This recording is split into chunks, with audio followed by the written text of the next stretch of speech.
We're now going to look at column text in a little more depth, if you'll pardon the pun. Now, we've got our multi-line text on the drawing here. I'm going to highlight it, double-click on it, and bring up our text editing area and also our text editor tab there in the ribbon. Now, at the moment, I've got the column set to 2 static columns. If I go up to the Insert panel here and click on Columns, you'll see I've got static columns there, and I've got 2 ticked, like so. So I've got 2 static columns.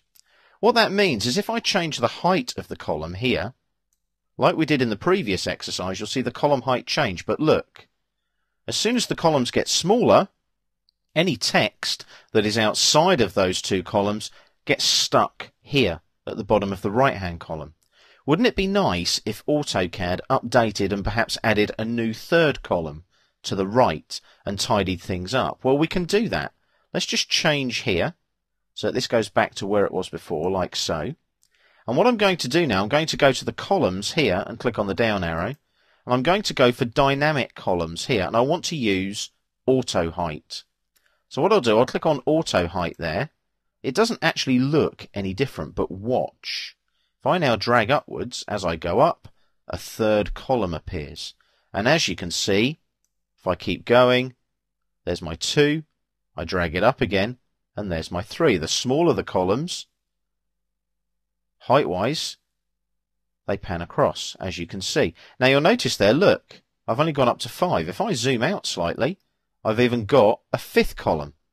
It just keeps going. It just keeps adding and adding and adding. So if I drag down again, look, the column numbers get smaller again, like so. So as I go up, they get bigger, and more columns appear.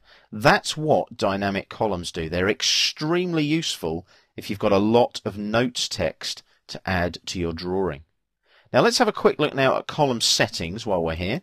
I click on columns there again on the Insert panel, and I've got column settings. That brings up my column settings dialog box. I can set all of this in this dialog box. As you can see, look, dynamic columns, auto height. I can actually specify a fixed height. I can specify my static columns. I can specify the column number. Number of columns is 2. If I bring back dynamic columns, they're there. So I can set column, I can set the gutter of the column, which is this bit underneath. As you can see, all the settings are there, ready for me to use. I just need to know where they are.